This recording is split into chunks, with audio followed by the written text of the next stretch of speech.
a palestra do Bruno. E é com você, Bruno.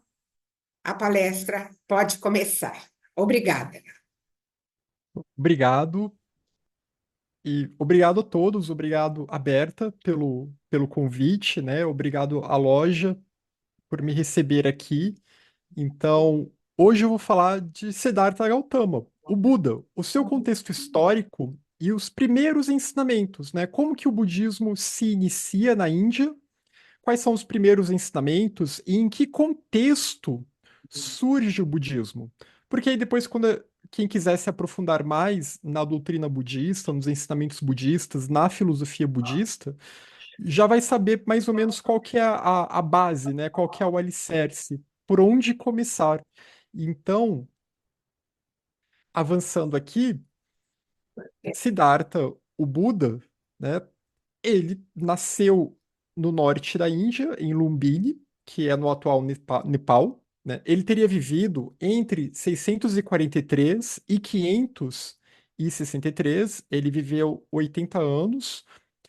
Algumas variações nessa data, né? Essa data que eu coloco aqui é a data que é uma data, inclusive, que o Sinnett, né?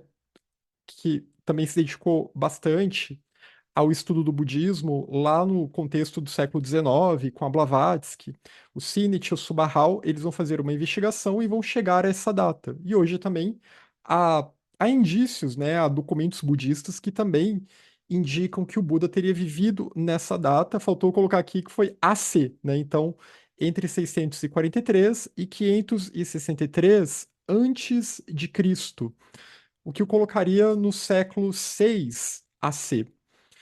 Então, ele nasceu no norte da Índia, que essa região de Lumbini, o atual Nepal, na lua cheia de maio, por isso que a lua cheia de maio, né, o chamado Vesak, porque é no mês indiano de Vaishaka, aí, daí que vem essa palavra, por isso que essa lua cheia de maio, ela é muito importante para o budismo, porque ela marca o nascimento do Buda, ela também vai marcar depois a iluminação do Buda e vai marcar também a morte do Buda, né? Ou melhor, quando o Siddhartha Gautama quando o Buda deixa o seu corpo físico.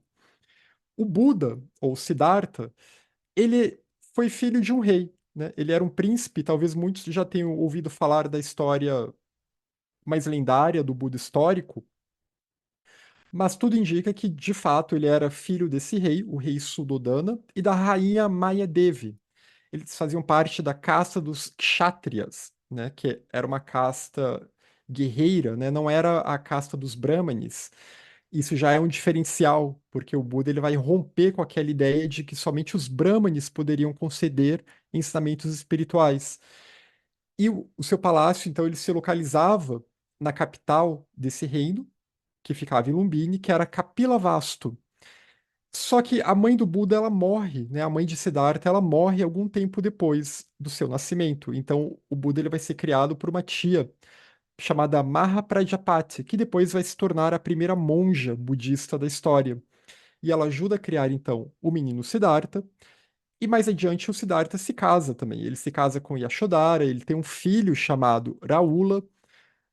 Isso antes dele iniciar esse movimento da busca dele, né? Na história lendária, é profetizado ao pai de Siddhartha, é profetizado ao rei Suddhodana, que ou ele se tornaria o Buda, o Siddhartha se tornaria um grande rei, ou então ele se tornaria um grande ser iluminado que renunciaria ao seu reinado. E aí o pai não gostou dessa segunda opção e tentou então blindar o menino Siddhartha e depois o jovem Siddhartha de qualquer tipo de ensinamento espiritual, para que ele não abandonasse, não renunciasse ao seu reinado. Porém, né, ainda assim não foi suficiente. E o Siddhartha ele vai empreender essa busca. E nessa busca, então, ele vai aprender com muitos gurus indianos, né, de outras tradições indianas, e eu vou falar um pouquinho mais sobre isso. Então, aqui o mapa que mostra a região, né, onde o Siddhartha nasceu, aqui em vermelho, Lumbini, onde fica Kapilavastu, e ele vai então interagir com uma série de gurus, uma série de personagens, e toda essa região aqui, que pega o que hoje é o atual Nepal, né, onde tem essas cidades marcadas. e que na época tudo fazia parte da Índia Antiga. Aqui tem Bodh Gaya também, uma região muito visitada hoje em dia, que teria sido aí onde o Buda teria se iluminado, né? Embaixo da árvore Bodhi, onde ele concedeu o primeiro ensinamento, que são são as quatro nobres verdades. O Siddhartha, ele viveu no período clássico da filosofia indiana, que é chamado o período de ouro da filosofia indiana, ou do que é chamado de hinduísmo, em que nós tínhamos as seis darshanas, que são essas seis principais escolas que vão moldar o que é chamado de brahmanismo ou de hinduísmo. Então, nós tínhamos a Vedanta que vai tratar dos Vedas, né, mas principalmente se baseando nos Upanishads. Nós temos aqueles quatro Vedas principais, toda aquela literatura que foi sistematizada por Vyasa, e temos os Upanishads, então, que serão textos que vão desenvolver os ensinamentos que estão nos Vedas, né? São tratados mais filosóficos que vão se aprofundar em tópicos que são apresentados nos Vedas. Temos também a escola Nyaya, que é uma escola que vai lidar com a lógica, e, curiosamente, a escola Nyaya, ela vai ter um personagem chamado Gautama, que há suspeitas, né, de que Gautama seja de fato o próprio Siddhartha Gautama. Então, muitas vezes, alguns personagens budistas vão atuar nos dois ambientes, né, com nomes diferentes. Então, isso vai acontecer também. Isso era muito comum naquele contexto indiano. Às vezes, um personagem atua em mais de uma escola, mas ele atua com, né, diferentes nomes. Então teremos a escola Nyaya, que vai ser uma escola que vai lidar muito com questões da lógica, com o que seria um reto meio de cognição, como entender os fenômenos, como entender a realidade, utilizando-se da lógica de argumentos lógicos.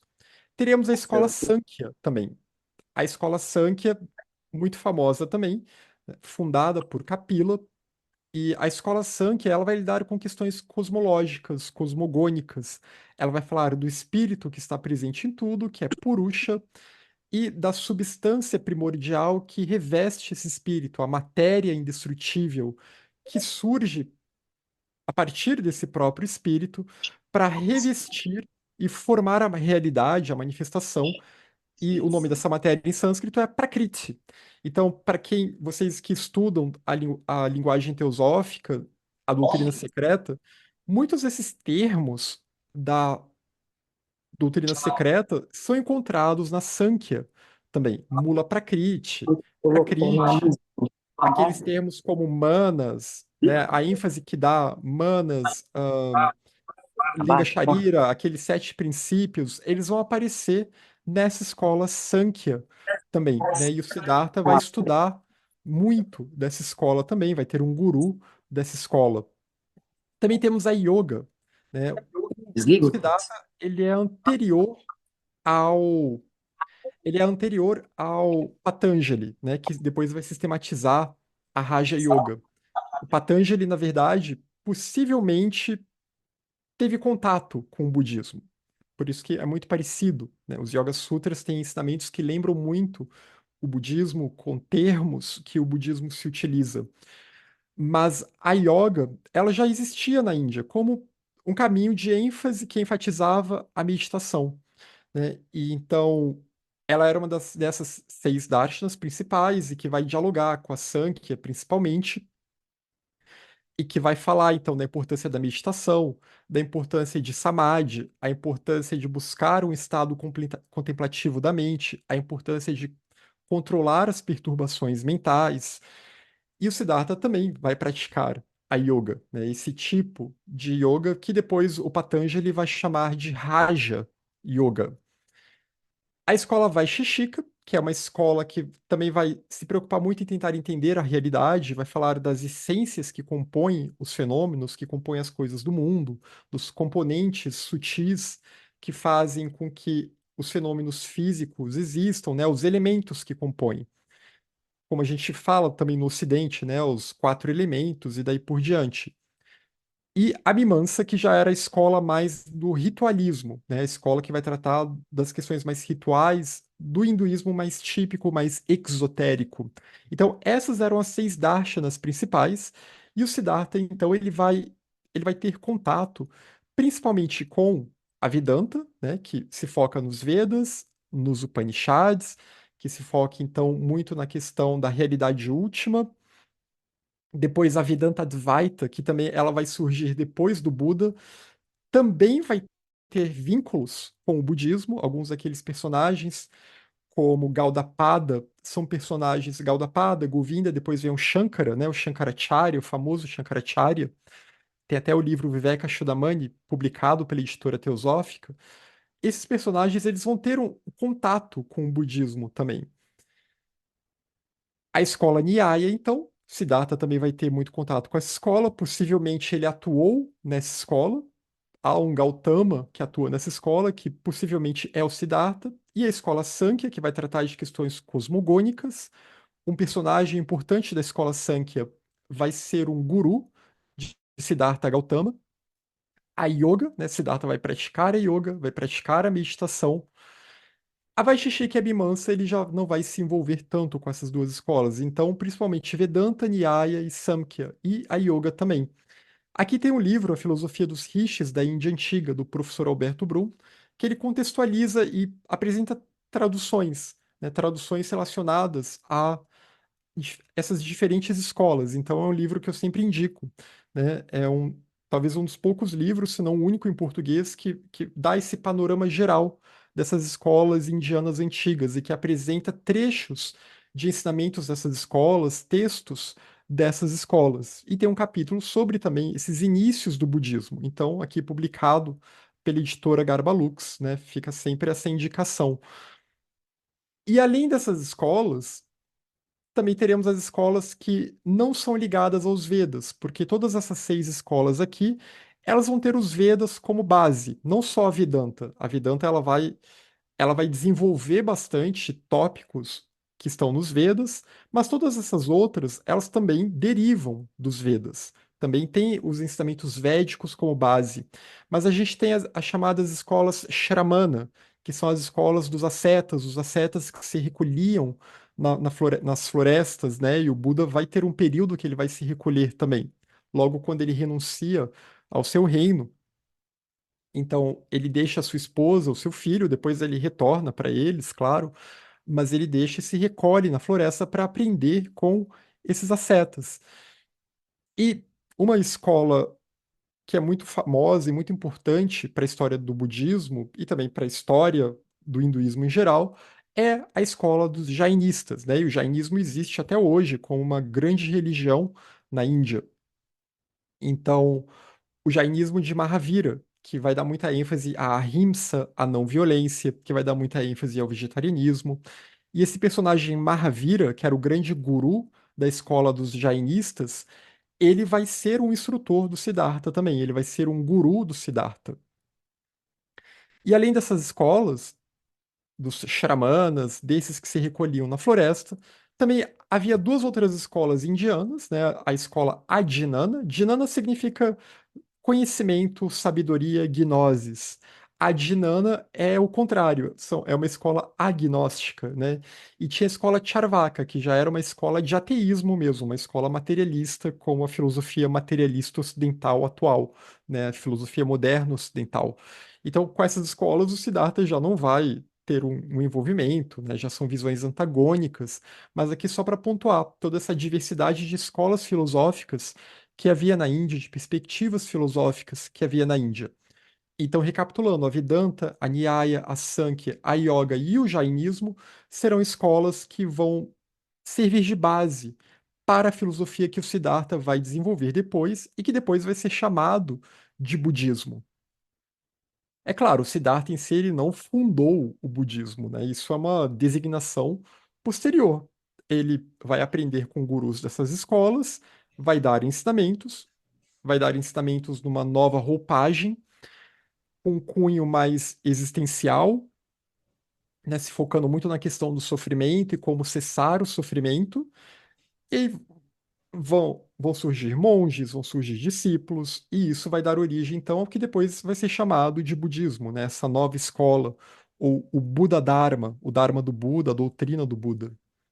Então, recapitulando aqui, e aqui eu estou seguindo também uma referência do próprio livro, o Siddhartha ele teve contato com mestres de várias escolas. Ele praticou a yoga e fez estudos dos Upanishads e da filosofia Sankhya, com o conhecido Arada Kalama. Arada Kalama, então, foi um personagem ligado a essa escola Sankhya, que é a escola que lida com cosmogonia, né, que uma cosmogonia muito semelhante ao que a gente vê na doutrina secreta, nas instâncias de Dzyan, que a gente vê nas cartas dos Mahatmas também.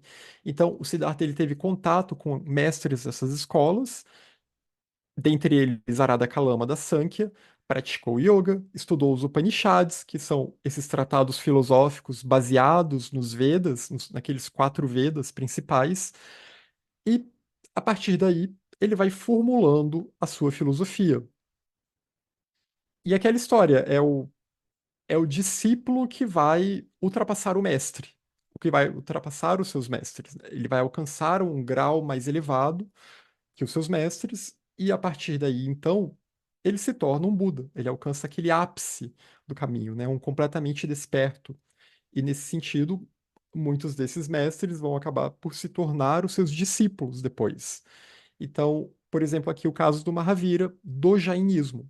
O Siddhartha, ele encontra Mahavira, que também é chamado de Kashyapa, da tradição jainista. Os jainistas, eles tinham monges, os estaviras. E esses estaviras, esses monges, eles vão dar origem depois aos monges budistas. Quando surge primeiro o budismo Theravada, né, quando surgem as primeiras escolas monásticas budistas. E os jainistas, eles enfatizavam muito a ahimsa, a não violência, ainda é uma religião que enfatiza muito isso e que por isso eles têm uma dieta vegetariana estrita. E a gente vê também em sutras budistas essa ênfase numa dieta vegetariana estrita, né? Uma dieta totalmente vegetariana, ou que a gente chamaria de vegana, né? Sem nenhum alimento de origem animal, ou se não puder, pelo menos uma dieta vegetariana em que não pode até ter produtos lácteos, né? Mas não vai ter nada que gere sofrimento animal. Então, não vai ter nenhum tipo de carne, claro. Então, o que acontece nessa relação aqui do Mahavira com o Siddhartha? O Mahavira, ele se torna um guru do Siddhartha, e como o Siddhartha avança no caminho e supera o seu guru, o Mahavira de guru vira discípulo. E alguns monges jainistas que resolveram também virar discípulos do Buda acabam sendo absorvidos e acabam se tornando os primeiros monges budistas, né? E, como eu falei, aquela tia do Buda que o criou, ela também vai virar uma dessas primeiras monjas do budismo também. Mas o budismo, na sua origem, ele não era totalmente monástico. Os discípulos mais internos do Buda não eram todos monges. Era uma escola filosófica, assim como a maioria dessas escolas indianas não eram escolas exatamente monásticas. Então, para acomodar esses monges jainistas que tinham votos e que não podiam quebrar os seus votos, surge então também o monasticismo nesse contexto budista.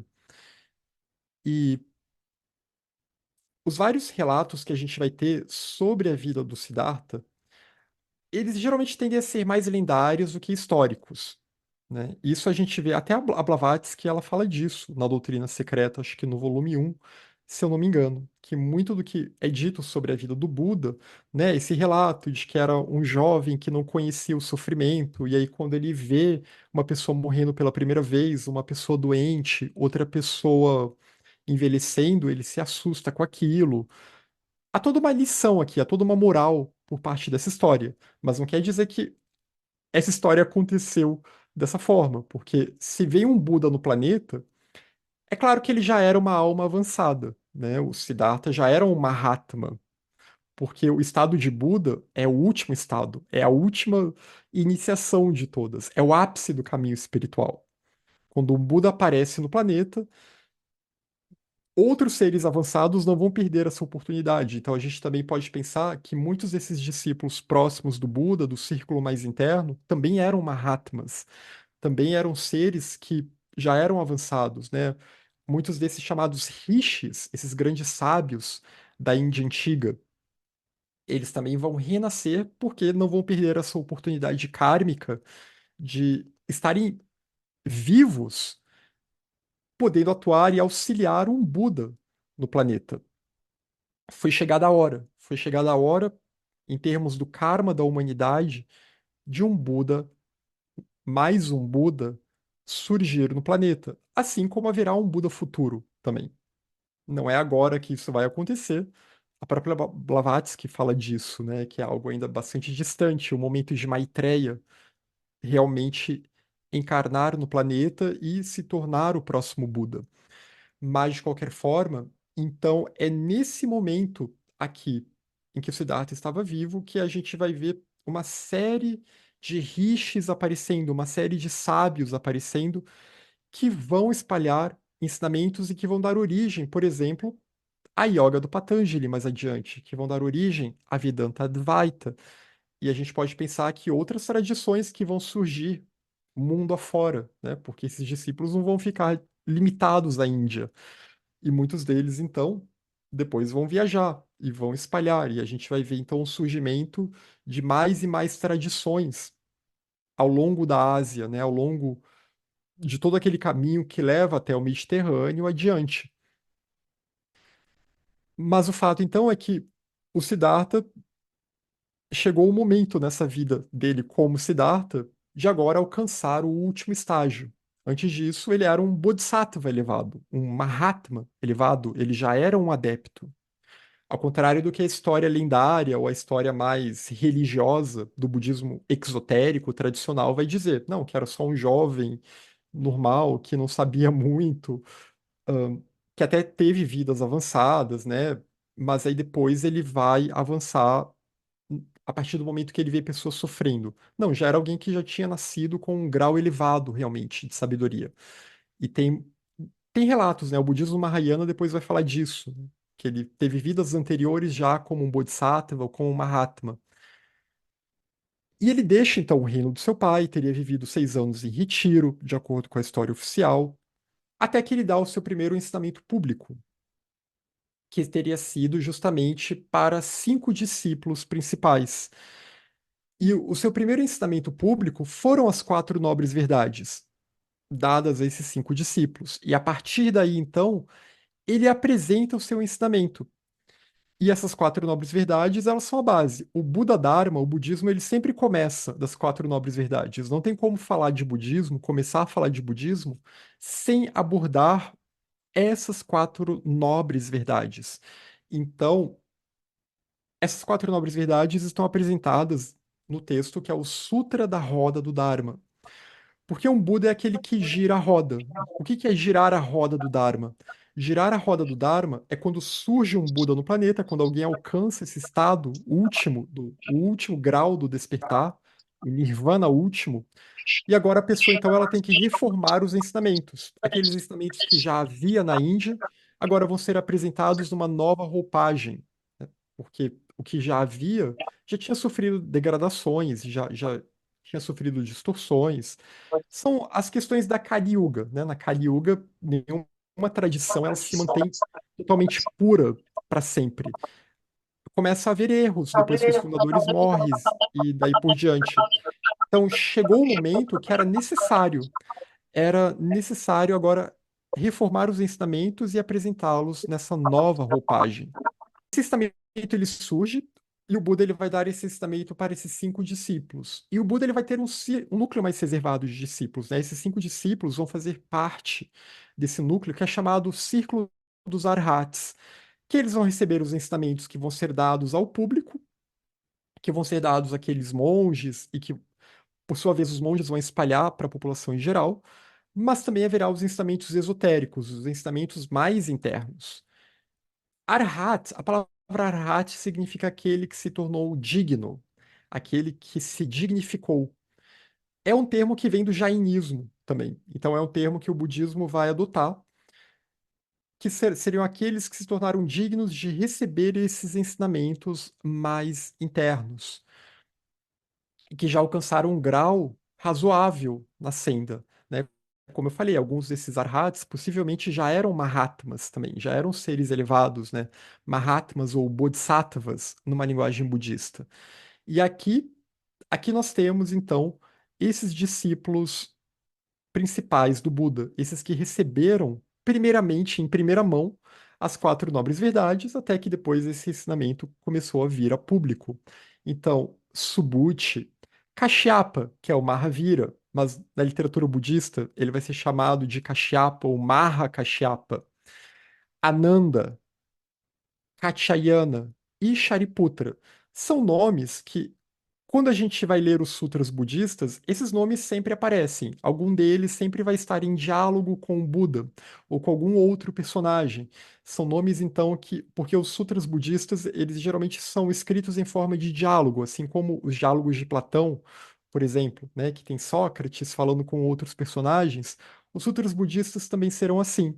Então, por exemplo, o Sutra do Coração é Shariputra conversando com um Bodhisattva com Avalokiteshvara, né, uma deidade que provavelmente está escondendo o nome de alguém ou do próprio Buda. Tem outros sutras, tem um sutra da perfeição da sabedoria, que tem diálogos de Subhuti com o Buda, de Shariputra com o Buda, ou de Ananda com o Buda. Então, esses personagens eles sempre vão aparecer nesses sutras. A gente vê muito a ênfase na cor amarela nesses inícios do budismo, né? O amarelo representando a sabedoria, representando Budi, nós estamos falando do budismo.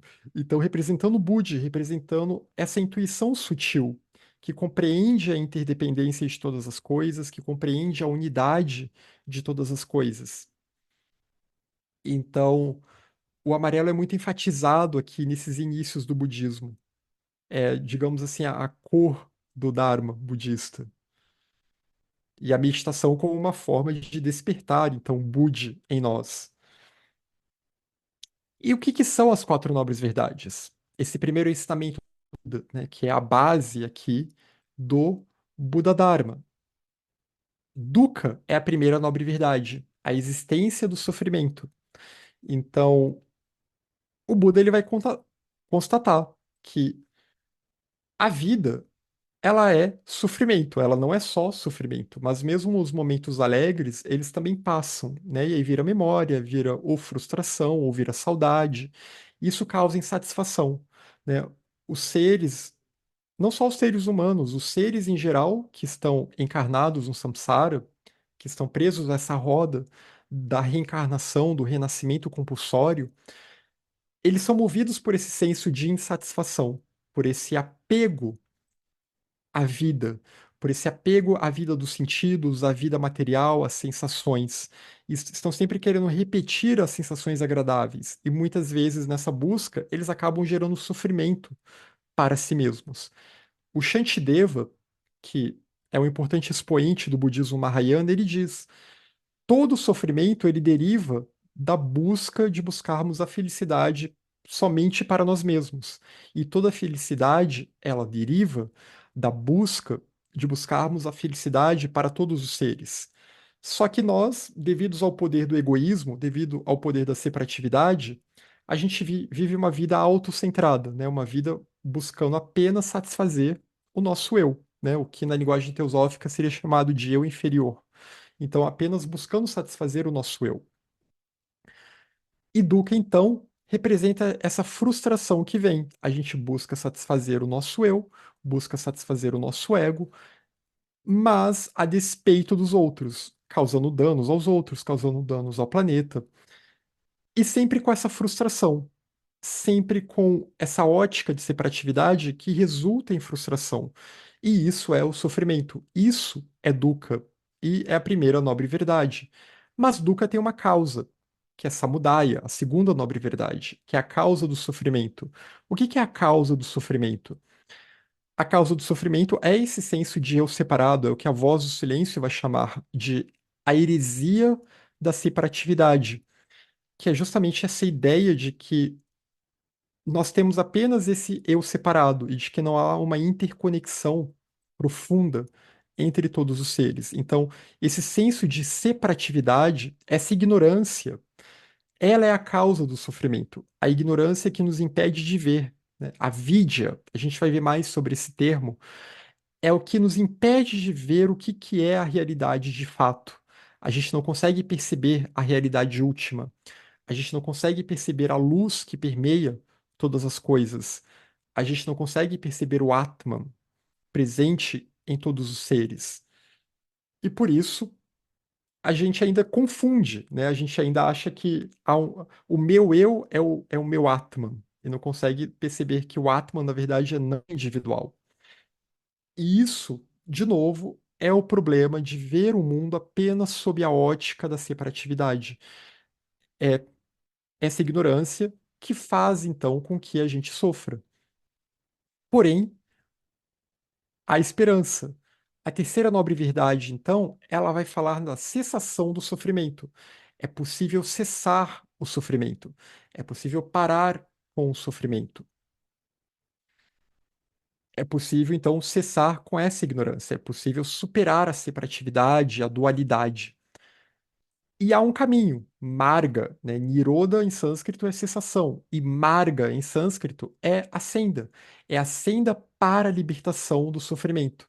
Na Voz do Silêncio é dito, né? Aquele que está preparado para adentrar Jnana Marga, para adentrar a senda de Jnana, a senda da gnosis ou a senda da sabedoria, a senda desse conhecimento que não é um conhecimento meramente intelectual, né, mas que é de fato um conhecer diretamente a percepção direta da realidade, a senda que leva ao nirvana. Então é um caminho gradual, como mostra a Voz do Silêncio, né, que tem os seus degraus, a pessoa tem que lavar os seus pés e subir cada um desses degraus, desenvolvendo virtudes e cultivando o discernimento, cultivando a sabedoria, cultivando a compaixão e superar então o poder do egoísmo.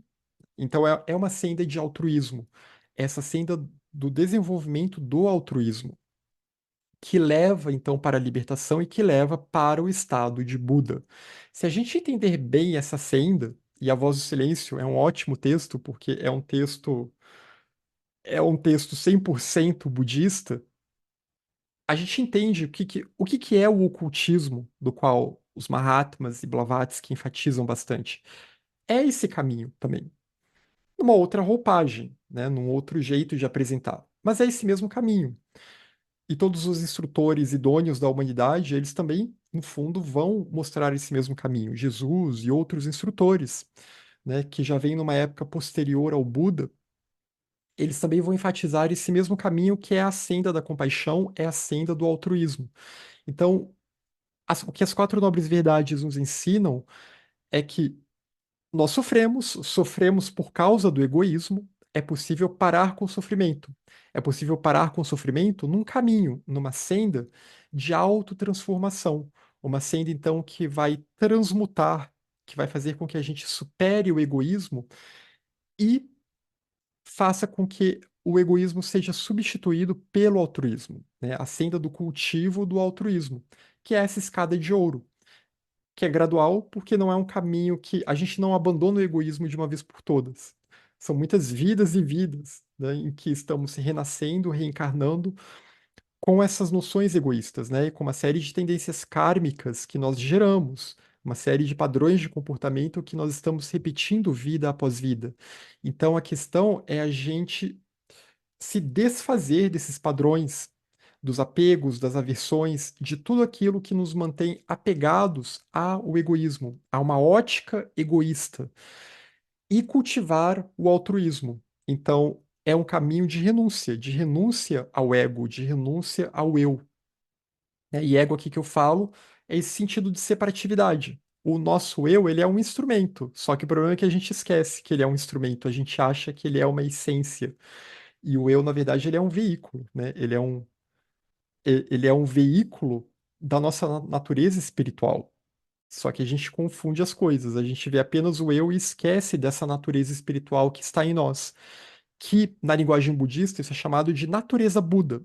E tem um sutra budista que vai dizer: a natureza Buda é o Atman. Então, é a gente parar de confundir o eu com o Atman, e entender que o Atman é a realidade última. E se voltar para esse Atman, e entender então que essa luz do Atman ela está presente em todos os seres. Então é reconhecer essa luz, reconhecer que todos os seres são Atman, reconhecer que todos os seres, na verdade, já são um Buda latente, né? Porque é esse Atman que é a base da iluminação, essa natureza Buda que é a base da iluminação, é o germe, a semente da iluminação. E é ela que leva para a cessação do sofrimento.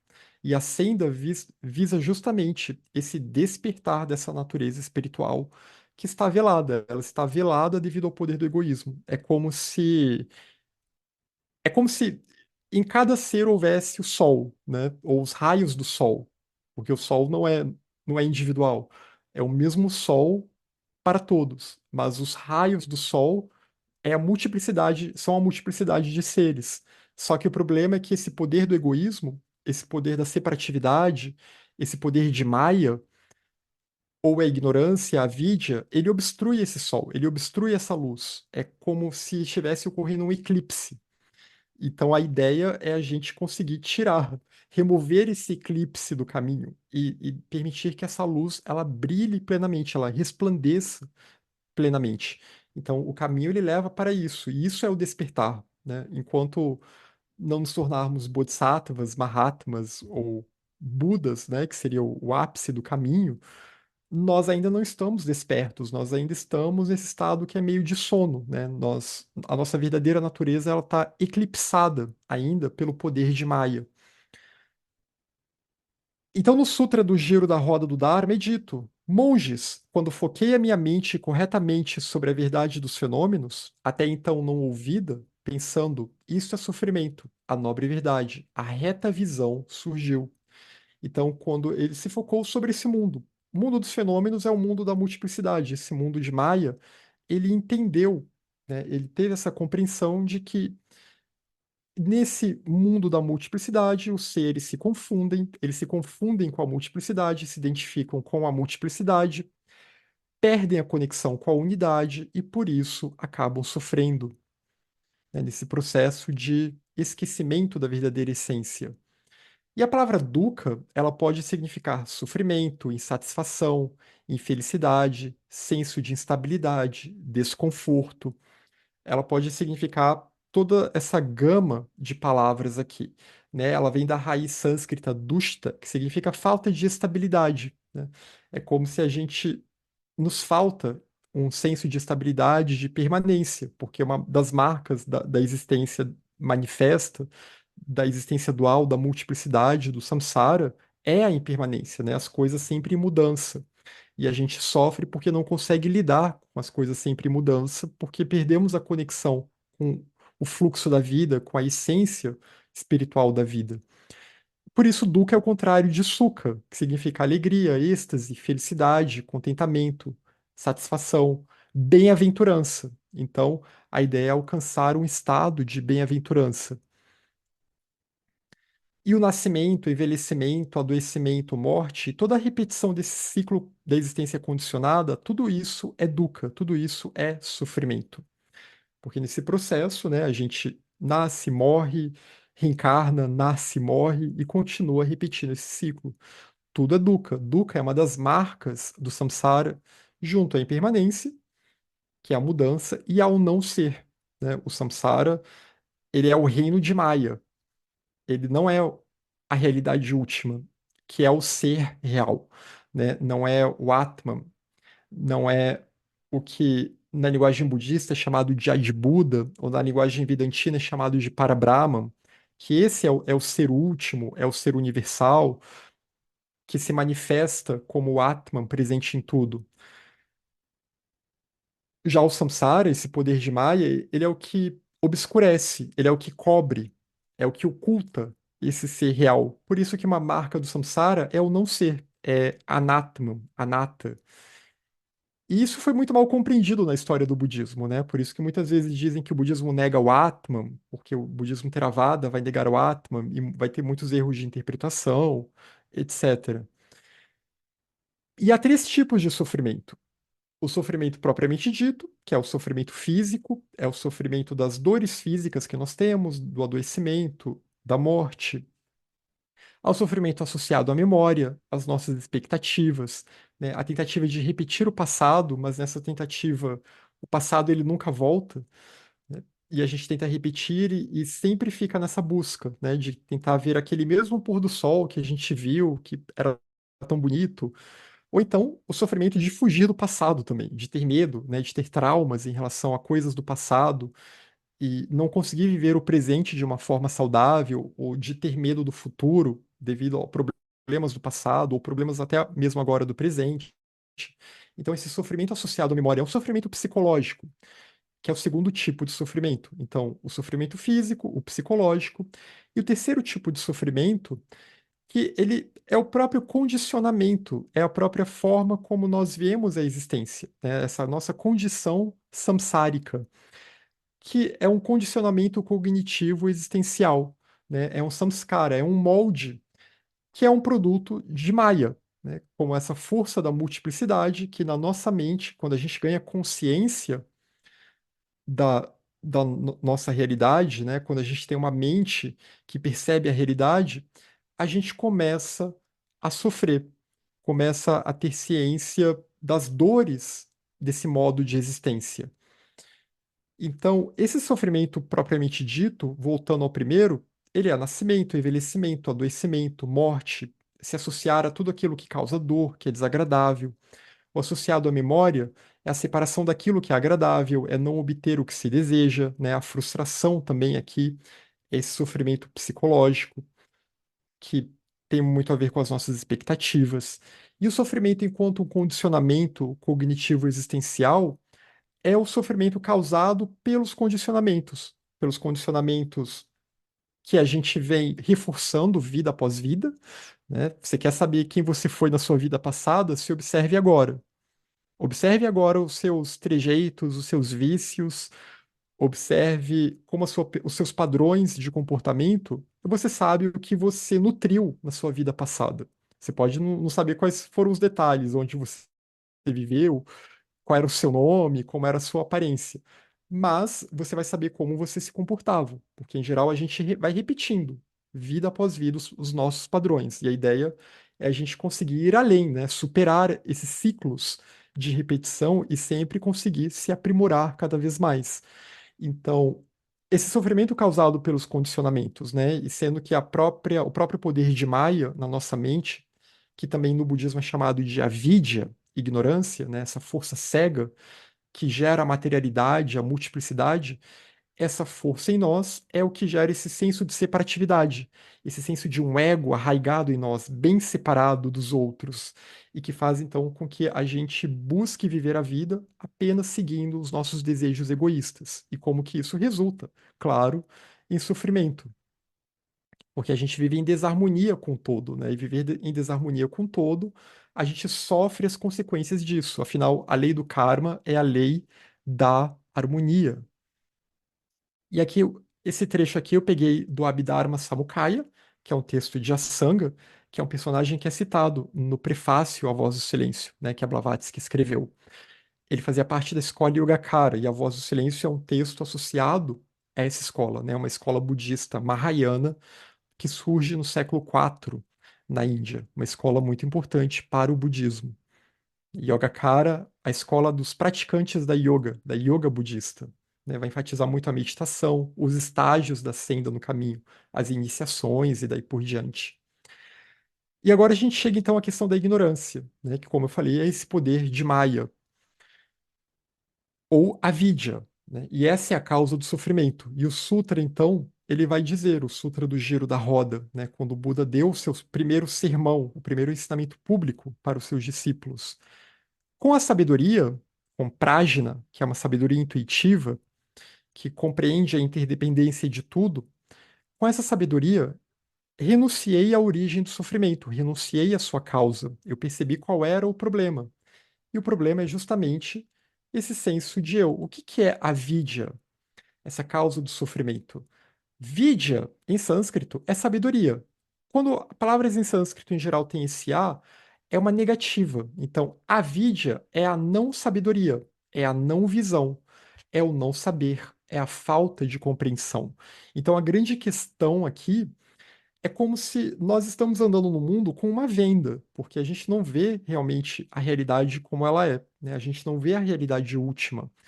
A gente está tateando no escuro, porque é como eu falei, é como se o nosso Sol ele estivesse eclipsado por esse poder da ignorância.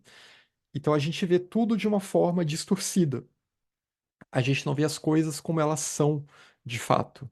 A gente não percebe o Atman em nós, a gente não percebe o Atman nos seres, né? A gente não percebe a vida una, a gente percebe apenas a separatividade. E essa é a causa do sofrimento. Percebemos a separatividade, é cada um por si, né? Cada um por si e salve-se quem puder. Infelizmente, assim é o drama humano, né? É o drama de todos os seres que estão presos no samsara. E isso é devido a esse poder da ignorância, essa não visão, esse não saber, essa não compreensão. E a ignorância, essa ignorância, então, é a causa raiz do sofrimento e do aprisionamento à roda do samsara. É o que na Voz do Silêncio é chamado de heresia da separatividade. Né? A Voz do Silêncio tem um trecho que fala dessas quatro nobres verdades. Então é sempre um texto que vale a pena revisitar. Então, é ignorância acerca da realidade. É ignorância primordial, como diz o professor Alberto Bruno no livro que eu indiquei, né, A Filosofia dos Rishis da Índia Antiga. É esse equívoco de achar que o meu eu individual ele é tudo que existe e de não perceber a unidade. Né? Porque o eu individual, ele existe, mas ele existe de uma forma relativa, interrelacional, nessa relação, né, de todos nós com todas as coisas, nessa interconexão profunda. Porque Maya, se bem compreendida, é isso, essa multiplicidade em que todas as coisas estão profundamente interconectadas e elas surgem na dependência umas das outras, né? É uma interdependência. Mas a gente não percebe, a gente percebe apenas um ego inflado e bem separado, né, com uma ideia de separatividade muito forte. E essa é a ignorância primordial. Como eu tinha dito aqui, é a heresia da separatividade que é destacada na Voz do Silêncio. E o Nagarjuna, que é um importante filósofo budista do século II, da escola madhyamika, também do budismo Mahayana, né, que é o budismo que enfatiza a compaixão, o altruísmo, que mostra o caminho completo até se tornar um Buda. O Nagarjuna, então, ele diz no texto A Grinalda Preciosa, que é um livro que tem em português, né? Então ele é bem fácil de achar. E ele diz então nesse livro: o eu existe, o meu existe. A gente acha que tem uma existência última, mas em sentido último, essas concepções elas são errôneas, porque em sentido último só há a unidade, só há o não dual. Só há a realidade última em que já não há mais senso de eu, de meu, de eu, de outro, sujeito-objeto. A realidade última, ela é a unidade total, né? É o tal qual é, como isso é chamado no budismo, tatata, o tal qual é. Essa é a realidade última. Só que nós não conseguimos perceber, e não conseguimos perceber que essa realidade última é a base de toda a nossa existência, e que esse nosso eu, ele é apenas uma manifestação dessa existência última, né? Ele é apenas um produto de Maya que encobre essa existência última, nesse processo de manifestação cósmica. E por isso a gente sofre. Não perceber que o eu e todos os fenômenos, todas as coisas, são vazias de existência inerente. Isso é a ignorância. O budismo fala muito dessa palavra vazio, né, que é uma palavra que às vezes gera um incômodo em pessoas que estudam outras tradições indianas. Mas a palavra vazio aqui não é um vácuo, não é um vazio nihilista de dizer que nada existe. Mas vazio é a tradução para o termo sânscrito shunya, que quer dizer zero, né? Os indianos vieram com o conceito de zero da matemática, que depois os árabes vão pegar e vão trazer para o Ocidente também. Então, é entender que o nosso eu, no fundo, ele é zero separatividade. Que o eu e todas as coisas que existem no mundo, a natureza última delas é, na verdade, destituída de separatividade, falta separatividade, porque está tudo interligado. Num nível mais superficial da realidade, que é esse nível que a gente percebe, há uma separatividade aparente, né, que ela é concreta, mas ainda assim é só a ponta do iceberg. Se a gente vai se aprofundar, a gente percebe que por baixo dessa concretude há uma interconexão profunda, e para além dessa interconexão, há uma unidade profunda, que é a base de tudo, que é a base de toda a existência. E se a gente lê a cosmogênese da doutrina secreta e como que ocorre a manifestação do cosmos, dá para fazer muitas relações interessantes aqui também. Mas o fato é que, então, essa ignorância, essa heresia da separatividade, ela é a causa do sofrimento. E por isso a gente gira nessa roda do samsara. E aqui é uma imagem da roda do samsara. Dá até depois para fazer uma palestra posterior, no futuro, né, um estudo posterior sobre os detalhes dessa roda, porque ela tem muitas imagens e ensinamentos interessantes, mas em termos gerais, essa roda ela representa então esse processo de renascer, reencarnar compulsoriamente e compulsivamente. Essa compulsão por existir desse modo perturbado que nós existimos, né, guiados por esse senso de separatividade. Um ego que está apegado à existência, né, que tem tanha. Né? A Blavatsky usa esse termo também. Está na Voz do Silêncio e está também nas cartas dos Mahatmas. Tanha, ou Trishna, também, que é um sinônimo em sânscrito. Tanha, então, representa essa sede, né? Essa sede do eu, essa voracidade por experiências, por querer renascer e por querer ter experiências que agradem a si próprio, né? Bem desse ponto de vista egoísta mesmo. Isso faz com que ele continue reencarnando e continue sofrendo. Então, a roda, ela representa isso, esse contínuo renascimento, e que vai abarcar não só seres humanos, vai abarcar os animais também estão nesse processo, né? Outras classes de seres estão nesse processo também. E essa roda, então, ela é mordida aqui, como vocês veem, por esse ser aqui, que é Yama. Yama, na linguagem budista, é a morte, é o senhor da morte. Então, os seres vão, eles nascem, têm uma série de experiências que vão reforçando as perturbações, padrões de comportamento, que reforçam o senso de egoísmo, e depois morrem devido ao karma, eles são empurrados para um novo nascimento, né, e que vão ter que lidar com as consequências kármicas e vão gerar mais karma ainda. E o Senhor da Morte, então, sempre espreita, representando essa impermanência, né, que o samsara não é um modo de existência muito confiável. Quando a gente acha que, opa, agora eu estou satisfeito, as coisas mudam, né, e a morte pode vir a qualquer momento também. Mas fora dessa roda está o Buda. Aqui vocês veem acima, né, no canto direito, o Buda representando aquele que se libertou daquela roda. O Buda, os Mahatmas, os Bodhisattvas elevados, os grandes adeptos, todos eles se libertam dessa roda. E aí eles vão reencarnar, renascer por compaixão, por altruísmo. É uma escolha, né? É um voto que vem, porque eles superaram o egoísmo. Então, para eles é natural, né? De plena, espontânea vontade, eles reencarnam para auxiliar os seres, para auxiliar todos os seres, para auxiliar principalmente a humanidade também com os ensinamentos, né? Para que outros também possam galgar essa senda, possam galgar esse caminho e se libertar. Então, o Buda ele representa aqueles que se libertaram e ele aponta para uma lua cheia que está aqui no outro canto superior, aqui no canto esquerdo. E a lua cheia, então, ela representa a mente iluminada, né? A mente plenamente iluminada de um Buda. E essa mente plenamente iluminada, isso é o que também é chamado de bodhicitta. Bodhicitta é a mente altruísta, é a mente que está desperta, que ela acordou do sono, do torpor, e então ela removeu, né, aquele, aquele ego, aquele eclipse que estava acontecendo, aquele eu arrogante, aquele apego à separatividade, e agora, então, ela resplandece uma luz. Ela resplandece a luz de Budi. Por isso que é como a lua que reflete a luz do sol, né? Pensando que a lua, então, é aquilo que reflete essa luz do Logos, né? Pensando em termos teosóficos aqui, simbólicos.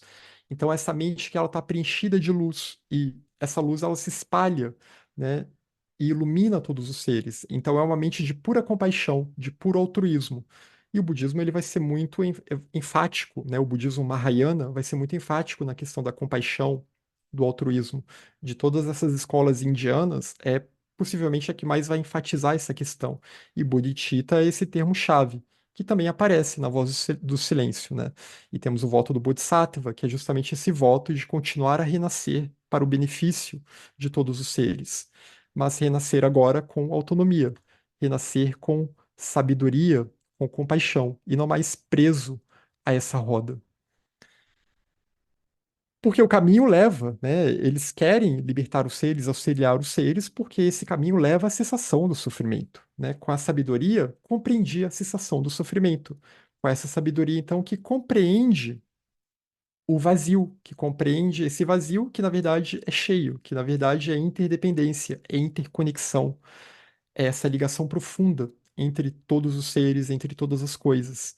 Então, que supera o egoísmo. Com essa superação do egoísmo, então é possível cessar o sofrimento. E aqui um trecho do livro, né, do professor Alberto, que eu tinha indicado anteriormente. Mas se o sofrimento e os conflitos da vida têm uma causa, né, tem essa causa que é a ignorância, e se isso for bem entendido, essa causa pode diminuir o seu poder e talvez até mesmo interromper o seu movimento. Isso é Niroda, é a possibilidade da causa de dukkha, a possibilidade da ignorância ser eliminada, a possibilidade de eliminar completamente a ignorância.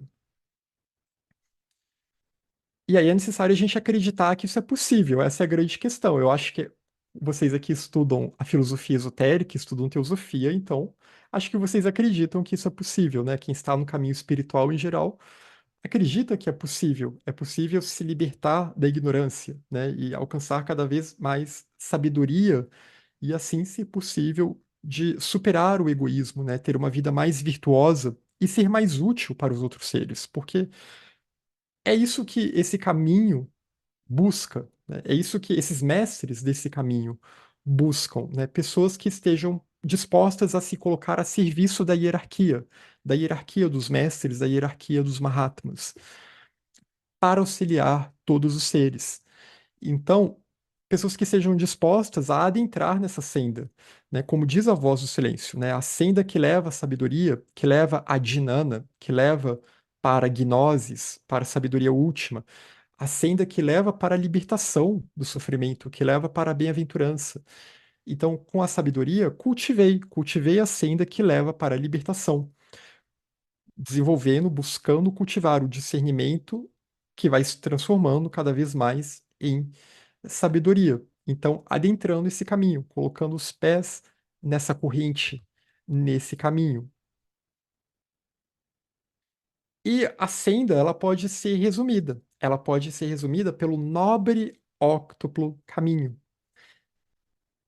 que, de certa forma, a gente pode pensar as quatro nobres verdades. Há sofrimento, o sofrimento tem uma causa, há a cessação do sofrimento, e há um caminho que leva para a libertação ou a cessação do sofrimento. Esse caminho ele pode ser sintetizado no nobre caminho óctuplo, e de certa forma, tudo que no budismo veio depois, todos os ensinamentos que vêm depois sobre a senda, sobre o cultivo das virtudes, né, que no budismo são chamadas de perfeições, as paramitas, que também estão lá na Voz do Silêncio, né, aquelas sete portas, tudo isso, de certa forma, desenvolve e aprofunda o que é apresentado aqui no nobre óctuplo caminho. O primeiro ponto do nobre óctuplo caminho é a reta visão. E essa reta visão, ela vai ter vários níveis, né? Tudo no ensinamento budista tem vários níveis de interpretação. Tem no mínimo três níveis. E talvez, né, se a gente pensar de forma mais esotérica, certamente pode ter sete níveis.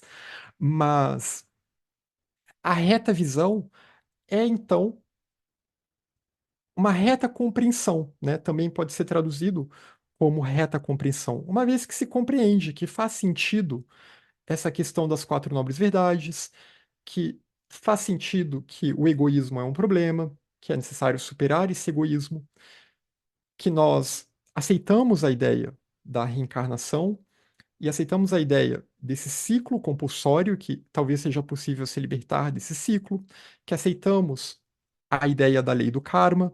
Então, tudo isso fazendo sentido já é o começo. E aí, como que eu vou, então, buscar um modo de pensar que esteja de acordo com essa compreensão? Que tipos de pensamento que eu vou cultivar?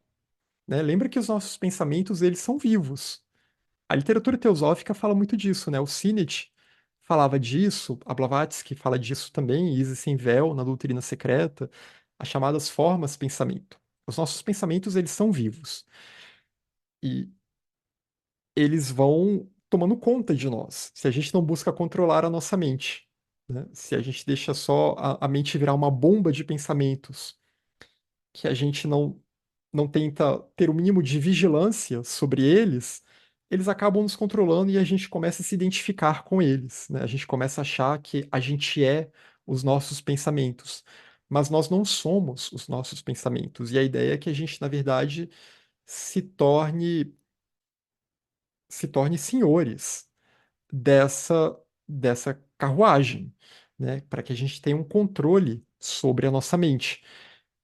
E um primeiro passo é tentar cultivar bons pensamentos, pensamentos elevados, né? Evitar pensar o mal sobre os outros, evitar cultivar pensamentos vingativos, pensamentos de ódio, tentar cultivar pensamentos virtuosos, né? Ao longo do nosso dia, não esquecer dos ensinamentos. Então, um reto pensamento. De um reto pensamento vem a reta fala. Como que eu vou usar a minha fala de uma forma que não agrida os outros, né? Não cause sofrimento desnecessário aos outros.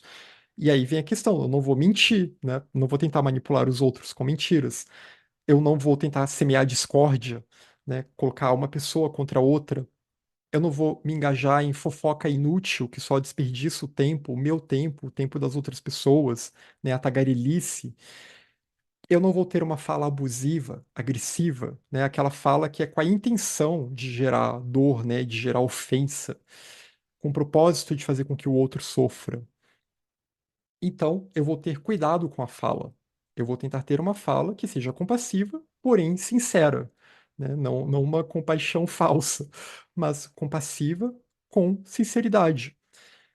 E, ao mesmo tempo, uma fala que não agrida os outros e que também não busque manipular os outros, né? Que não tenha medo dos outros a ponto de eu querer manipulá-los. E como serão as minhas ações também? Então, porque o pensamento vai guiar as nossas falas e vai guiar as nossas ações. Como diz o Dhammapada, logo no início do Dhammapada, né, um famoso texto budista, acho que muitos aqui conhecem, já podem até ter estudado, eu imagino. O Dhammapada diz: tudo começa na mente. Se a gente cultiva estados mentais não virtuosos, se a gente cultiva estados mentais perturbados, a nossa vida será perturbada. Se a gente cultiva estados mentais virtuosos, a nossa vida ela vai caminhar para a virtude, né? Porque a gente está tentando se conectar com algo que é superior, está tentando se conectar à nossa alma, né? Está tentando se conectar com Budi, com Budimanas ou Atma Budi, né? Já se a nossa mente se volta somente para os desejos grosseiros do ego, né? Para Kamamanas, então a nossa vida ela vai ser uma bagunça. Então, tudo começa na mente porque isso é o karma da mente. A palavra karma em sânscrito significa ação, né? E claro, com toda ação vem uma consequência, vem uma reação. A lei de causa e efeito, a lei da harmonia. Mas então, no budismo são as chamadas três portas da ação: a porta do pensamento, a porta da fala e a porta da ação. Isso é até representado o pensamento aqui na testa, porque o pensamento ele direciona todo o corpo, a fala na garganta e a mente no coração, porque é dito que a nossa mente mais sutil, ela está no nosso coração, né? A mente é o que é chamado de alma numa tradição, nas tradições ocidentais, né? Que o budismo vai falar na mente que renasce vida após vida, que é semelhante à psique dos gregos e que depois é chamado de alma nas tradições ocidentais. Então, essas são as três portas da ação, né? Quando a gente pensa, isso é uma forma de ação, né? É uma vibração ali. E isso vai nos instigar a ação verbal, que é a fala, e vai nos instigar também, né? E pensamento aqui está junto com emoção. A gente tem que tomar cuidado com as emoções também, eles estão juntos aqui na filosofia indiana. Isso nos instiga a como se comunicar, né? Essa reta fala é uma reta comunicação. E também a reta ação, né? Como que a gente age no mundo, como que a gente age em relação ao nosso corpo, em relação às outras pessoas e tudo mais, né? A gente age na sociedade. Então, são os três tipos de karma, né? E como que a gente vai sofrer as consequências desse tipo de karma, que podem ser negativas ou positivas, né? Karma é uma palavra neutra em sânscrito, não é algo inerentemente ruim. A karma negativo e positivo dependendo do que a gente faz com os nossos pensamentos, com a nossa fala e com a nossa ação. um reto pensamento, uma reta fala, uma reta ação, são pensamentos, falas e ações que visam o bem comum, o bem de todos os seres, né? O summum bonum. Então, é por isso que a tradução reta ele é melhor do que correta, porque é você não errar o alvo, né? Você não causar danos desnecessariamente, porque você foi na onda do ego, do egoísmo, mas porque, na verdade, você buscou agir de forma harmônica com todos os seres, com todas as pessoas, com a natureza e daí por diante. Que até falando assim parece é bonito, parece simples, mas é claro, é muito difícil, né? Todo um processo de transformação que leva várias vidas. E daí vem o reto meio de vida, que também é um reto meio de sustento, né? Aí entra a questão da ética, como que eu tiro o meu sustento? Se o meu sustento ele de alguma forma causa dano aos outros. Se eu exploro outras pessoas de uma forma injusta, bom, se tem a palavra explorar, é porque aí já tem algum tipo de injustiça, claro. Se eu causo algum tipo de dano, né? Se o meu sustento, a manutenção da minha vida, eu associo ela a causar o mal aos outros. Isso não é um reto meio de vida. Então, tem que tomar esse cuidado com o reto meio de vida, um reto meio de vida que seja ligado à ideia de ahimsa, da não violência, de valorização da vida. Um reto esforço.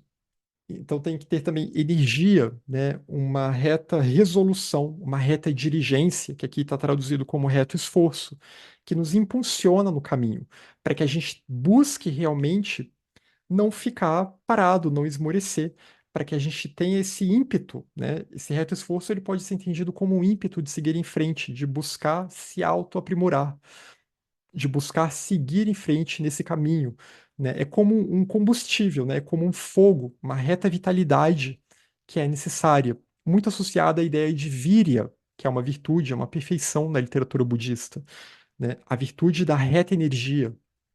Então, que é realmente empreender a sua energia nessa busca espiritual e todo o modo de vida e que vai alimentar então o pensamento, a fala, a ação, né? Se a gente perde a nossa energia, se a gente fica letárgico, aí a gente não consegue fazer nada. Às vezes não consegue nem sentar para ler um livro, para estudar.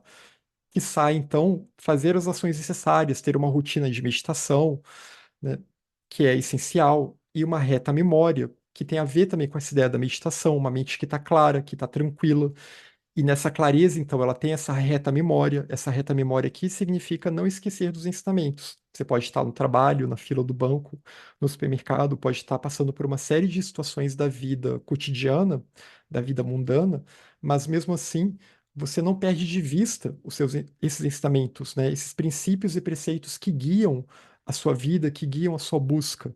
Então, não perder a memória, né? Não perder a memória dessas ideias que são centrais aqui na filosofia budista, como a compaixão, a sabedoria, a interconexão, a interdependência, ou a unidade, né? Tentar sempre, ao longo do nosso dia, pensar, né? Tudo é um, né? A unidade está em tudo, a vida una preenche todas as coisas. É não esquecer disso, porque se a gente busca não esquecer disso, a gente tende a ficar um pouco mais tranquilo, né? E a gente vai se envolver cada vez menos em conflitos que não valem a pena, né? Conflitos que são apenas brigas de ego. Então, e a gente percebe, não vale a pena eu me envolver nessa discussão, nesse bate-boca, não vale a pena eu guardar esses rancores, né? Porque a mente ela está estabilizada, ela está estável na ideia de que a unidade preenche todas as coisas, né? E ela é maior do que essas querelas do ego. Então, a reta memória dos ensinamentos, ela é essencial, até para que a nossa mente ela fique vigilante e para que ela consiga entrar mais facilmente em estados contemplativos, para que ela consiga meditar melhor, né? Nesse caminho, a meditação, ela é essencial, ter uma prática meditativa constante, justamente para que a gente consiga transformar a nossa mente e que leva ao samadhi, que é essa reta contemplação, né? Aqui a palavra contemplação ela não dá conta da tradução de samadhi, né? Samadhi é uma palavra difícil de traduzir porque é contemplação no sentido de que você se torna aquilo que você contempla. Você contemplou tanto a natureza divina e você então se tornou essa natureza. Você se uniu a essa natureza. Isso é o yoga de verdade, né? No seu sentido mais elementar. É isso que o yoga busca. É essa união, porque aí já não há mais dois, né? Aí só há a unidade. Então, Isso é o samadhi no seu sentido último, mais elevado. E foi o estado último que o Buda alcançou, né? O samadhi supremo, o completo despertar de um Buda. Então, esse reto samadhi é isso, é essa contemplação da realidade última, é essa contemplação do Atman, né? E aí pensar nesse yoga, esse estado de união como um estado de fusão, né? E aí a mente ela supera a separatividade e ela se percebe como parte do todo, como parte do todo e como sendo essa unidade e como parte dessa unidade. Ela percebe as várias camadas da realidade, multiplicidade e unidade existindo de forma simultânea, né? Um não nega o outro. Aqui não se trata de tentar negar a individualidade ou de destruir a ideia de multiplicidade. Não, mas é entender que isso é só uma capa, né? Isso é só uma veste, mas que para além dela há uma unidade que sustenta todas as coisas. E uma vez que a gente entende isso, viver em harmonia com essa unidade fundamental e superar então o senso de separatividade, de dualidade. E aqui sobre a retação, né, que é de um outro livro publicado pela editora teosófica, A Libertação do Sofrimento no Budismo Tibetano Gelugpa, né, que é a escola de Tsongkhapa, muito enfatizada pelos Mahatmas. Tsongkhapa, o grande reformador do Dharma no Tibete, né, mencionado como um ser muito elevado nas cartas dos Mahatmas e também muito enfatizado por Blavatsky, que tem um capítulo no volume, se eu não me engano, é no volume 6 da Doutrina Secreta, que é só sobre Tsongkhapa, que é o fundador dessa escola, Gelugpa, a escola dos gorros amarelos. Então, aqui nesse livro do professor Alberto Brum, que foi publicado pela editora teosófica, A Libertação do Sofrimento no Budismo Tibetano, ele fala um pouco da questão da reta ação, só para enfatizar, né? Porque é um caminho que a reta ação aqui ela é chave, como eu falei, a questão do karma, né? A gente cuidar do nosso karma, saber quando agir, como agir, quando não agir, ter esse tipo de discernimento.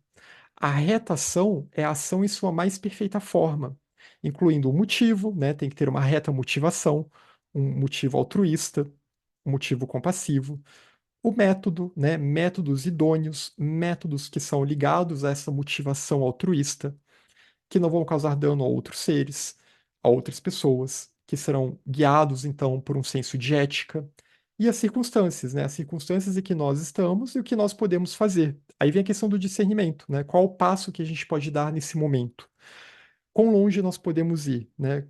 Algumas pessoas podem dar passos mais acelerados, outras pessoas talvez só possam dar passos mais lentos. Isso vai variar muito do momento da vida e de cada um conhecer também os seus limites nesse tempo atual, né? E aí, aos poucos, vai trabalhando, é um trabalho de formiguinha, e quem sabe assim vai superar esses limites.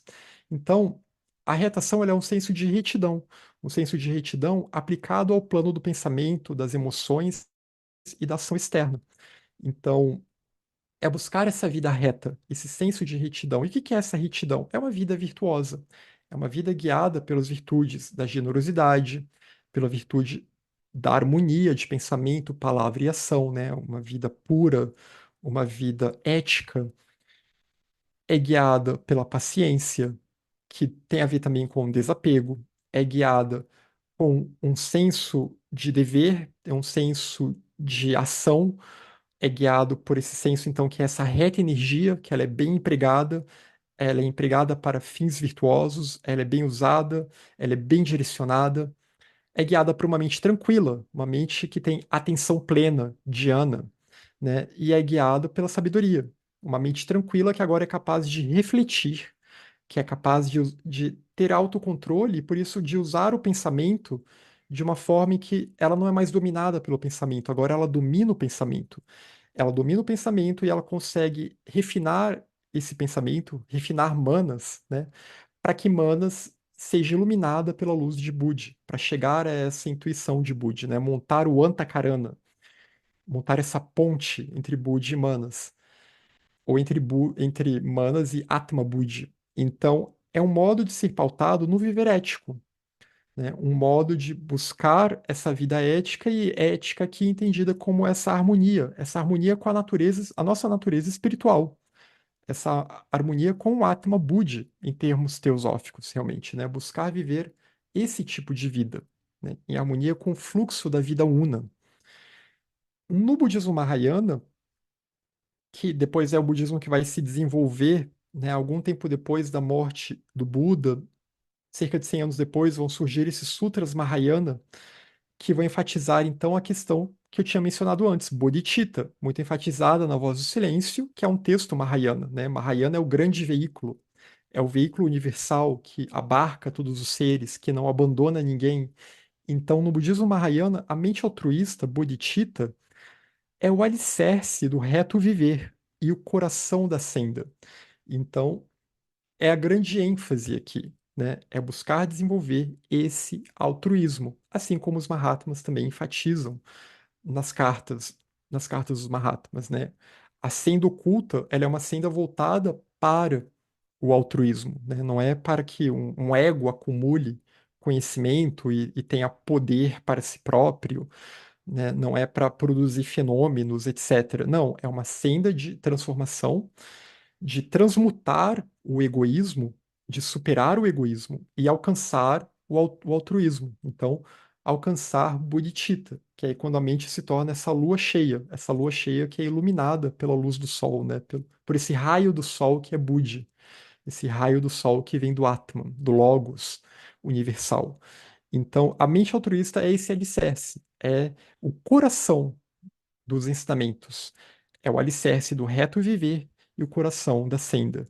E é a superação, então, do egoísmo, a superação da causa do sofrimento, a superação da ignorância. Ela vem junto com a sabedoria. A sabedoria leva, então, para esse altruísmo, e esse altruísmo também, né, a gente já gerar em nós essa motivação altruísta, vai alimentando também a nossa busca pela sabedoria, vai alimentando o nosso discernimento.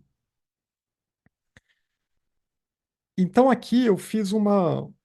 Foi um resumo que eu fiz, né, para mostrar a base desse ensinamento budista, né, e desse ensinamento que depois se torna o budismo Mahayana, que enfatiza, então, vai dar um reforço, né, que são ensinamentos que estavam ocultos esotericamente e que começam a vir à tona cerca de 100 anos depois da morte do Buda, né, e mesmo no budismo Mahayana depois vão surgir ainda mais outros ensinamentos esotéricos, né, e claro, nesse contexto depois também os Mahatmas, a Blavatsky também vão apreciar outros ensinamentos ainda mais esotéricos, no caso das instâncias de Dzyan, e há uma ligação também das instâncias de Dzyan com alguns ensinamentos budistas bem avançados, né? Então é muito interessante para a gente ver como que há uma ligação profunda aqui. Afinal, os Mahatmas eram ligados a essa tradição, aqueles dois Mahatmas, né, que mandaram as cartas e que estavam bastante ligados a Blavatsky. É claro que há outros ligados a outras tradições também.